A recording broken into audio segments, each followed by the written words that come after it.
आपण आता फुलवा आणि अमर खामकर यांच्याशी गप्पा मारतो आहोत. 9 रसांपैकी कुठला रस तुला करायला जास्त आवडेल? म्हणजे रौद्र, तांडव करायला आवडेल, नृत्य प्रकारामध्ये म्हणतो. मला हास्य आणि शृंगार रस मला जास्त आवडतो स्वतःला. पण असं कधी झालंय का की एखाद्या नाचाबद्दल फुलवाच्या परफॉर्मन्स नंतर अमरने प्रतिक्रिया दिली की नाही इसमें अच्छा मजा नाही आहे, किंवा काय अप्रतिम, किंवा हे काय कशाला करते तू असं, नाही, किंवा एखादी स्टेप ही घे असं तू कधी सांगितलंय? हो, याच्यावरती जरा तू अशी स्टेप केलीस तर सांगितलं त्याने. आत्ताच्या शोला माझ्या क्लासचा इव्हेंट होता तेव्हा त्यांनी सजेशन केलं 1-2 लिफ्ट आम्ही मागच्या वर्षीचे रिपीट केले होते की जे ह्या डान्समध्ये जातात आणि छान दिसत होते.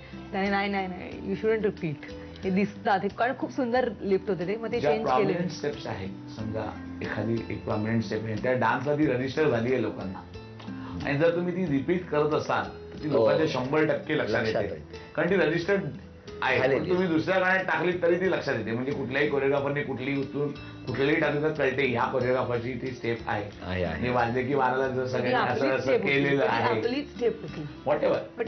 वाजले की 12 मधली कुठली स्टेप? नाही, वाजले की 12 एक लिफ्ट होते. वाजले की 12 मधली नॉर्मल जे अमृता खानविलकरनी जी स्टेप केलेली आहे कुठली नाही अमर, तू आता असं करून असं काहीतरी अमर म्हणजे ना अमरने आपण सगळ्यांनी बघितलं की ती वाजली की 12 मधली अशी अशी अशी अशी काहीतरी स्टेप, तेव्हा तुला ही कशी सुचली? म्हणजे आता हे खरंच संशोधनाचा विषय की ही स्टेप तुला अरे वाजली की 12 मला खूप स्पॉन्टेनियस सुचलेला स्टेप, वेळच नव्हता बसवायला आमच्याकडे. बरं अमर, एक उखाणा घे ना. मला नाही, तो लग्नात घेतला. आधी तुम्ही सांगायचं ना, लिहून वगैरे द्यायचं ना असं. पण तो लग्नात घेतला होतास? मी कुठेही घेतला नव्हता. मसाला हा शब्द देतो तुला. चल, उखाण्याचा आग्रह कशाला, वापरून बघा खामकर मसाला. करते फुलवा त्याच्यात जेवण, तीच माझी बायको. तीच माझी बायको जेवायला येतात कशाला? कारण ती कसं करत होती. बरं, ह्या सगळ्या उखाण्यात फुलवाचं नाव जे काय नंतर आणलं त्याने डब्यावर कसं आत मसाला असतो आणि बाहेर नाव टाकलं. आठवलं फुलवाचं नाव नाही घेतलं. मला वाटलं झाला उखाणा. खरं सांगू, एवढं सुंदर उखाणा नंतरचा जो होता ना, फुलवा माझी बायको ती करते जेवण कशाला, वा. तेव्हा उखाणा आपण ऐकलेला आहे. हो कळतंय मला, तुम्ही उत्सुक आहात वहिनींकडून उखाणा ऐकण्यासाठी. वहिनी घ्या.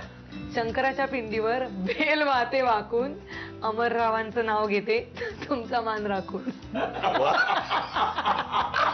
अमरराव देवा, तू इतकं कर्तृत्व नृत्याच्या माध्यमातून सिद्ध केलेलं आहे. आज ना आपण बघितलं ना तर खूप असं एक वेगळ्या पद्धतीने ना लोकांना वाटतं की एकूणच स्त्री भ्रूण हत्येचं प्रमाण वाढलेलं आहे, किंवा मुलगी म्हटल्यानंतर नको नको नको असं वाटतं. तू काय म्हणशील या निमित्ताने, किंवा काय सांगशील सगळ्यांना?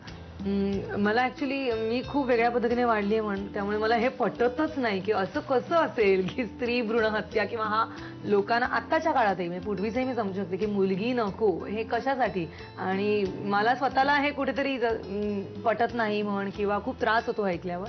कारण आम्ही इतके खुश होतो आसमा झाली तेव्हा की, आणि मला अगदी वाटतं की खरंच प्रत्येकाला एक मुलगी असायलाच पाहिजे, कारण मुली दे आर मोर मॅच्युअर्ड. आणि मला हे जे आहे हल्लीच्या काळात की वंशाला विवाह वगैरे, हे दिवस गेलेले आहेत, तर हे सगळ्यांनी लक्षात ठेवायला पाहिजे आदेश, कारण मुलगा मुलगी हा भेदभाव करण्याचे दिवस गेले. होम मिनिस्टरच्या या आजच्या विशेष भागामध्ये आता हे काही प्रश्न तुझ्यासाठी. पहिला प्रश्न, कोरिओग्राफर म्हणून लाईव्ह परफॉर्मन्स कुणाचा तरी बसवून तो बघायला आवडतो की सॉन्ग सिक्वेन्सचं शूट करायला आवडेल? शूट बसवायला मला कोरिओग्राफरला शूट आवडतं आणि करायला लाईव्ह परफॉर्मन्स. चला, अभिनंदन. कोणता डान्स फॉर्म आवडतो, कथक की बॅले? कथक. बरं, स्वतः कोरिओग्राफर म्हणून केलेलं गाणं पडद्यावर बघताना जास्त कुठलं आवडलं, वाजले की 12 की अप्सरा आली? दोन्ही बद्दलची खूप समाधानी नाहीये मी, त्यामुळे ठीक आहे, म्हणजे आणखी उत्तम झाली असती. बरं, नवरात्र सुरू आहे तर नाचायला काय आवडेल? म्हणजे काठ्या घेऊन दांडिया करायला आवडेल की रास गरबा हाताने खेळायला आवडेल? दांडिया. चला, अशा तऱ्हेने 5ही प्रश्न संपलेले आहेत आणि आता तो क्षण आलेला आहे, महत्वाचा क्षण. आणि तो क्षण असा की तू इतकी वर्षे इतकं काम करते आहेस, होम मिनिस्टर या कार्यक्रमामध्ये आज तू सहभागी झालेली आहेस, तर आज नेहमीच्या प्रथेप्रमाणे मी झी मराठीच्या वतीने तुझा एक छोटासा सन्मान, म्हणजे एक वहिनी म्हणून सन्मान आता करणार आहोत आम्ही. आणि वामनहरी पेठे ज्वेलर्स यांच्याकडून सोन्याची नथ. अभिनंदन. थँक्यू. नवरात्र मधला आजचा रंग हिरवा. फुलवा खामकर वहिनींना तथास्तु पुणे यांच्याकडून ही पैठण. अरे अभिनंदन. Wow, thank you. वा वा. चला, आजचा हा भाग विशेष भाग, आणि या विशेष भागामध्ये आपण आज गप्पा मारलेल्या आहेत आणि बोलता बोलता लवकरच एकापेक्षा एकचं पुढचं पर्व आणि त्याची तयारी सुरू झालेली आहे. याचा पेपर सुद्धा फुलवाने फोडलेला आहे. तेव्हा उत्सुकता ताणून ठेवा, लवकरच एकापेक्षा एकचं नवं पर्व सज्ज होत आहे. तेव्हा अमर, आजचा हा भाग संपवत असताना धन्यवाद. आपण आजच्या या चर्चेमध्ये सहभागी झालात. कारण ही चर्चाच म्हणेन, कारण सुरुवातीलाच ही चर्चा फिसकटू शकली असती जर तुषार सावंत आणि तुषार दळवी यातला फरक तू उघडकीस आणला नसतास तर. बघितलं, इतकं बारीक लक्ष आहे. धन्यवाद झी मराठी आणि आदेशजी, आपलं पण धन्यवाद. पूर्ण टीम आणि पूर्ण टीम. खूप आभार. खूप आभार. तेव्हा या अशाच गप्पा पुढच्या भागात सुद्धा तुम्हाला बघायला मिळणार आहेत, एका नव्या स्त्री शक्तीला. चला, पुन्हा भेटूया अशीच एक पैठणी घेऊन पुढच्या भागात. आजचा भाग इथेच संपतोय. नमस्कार.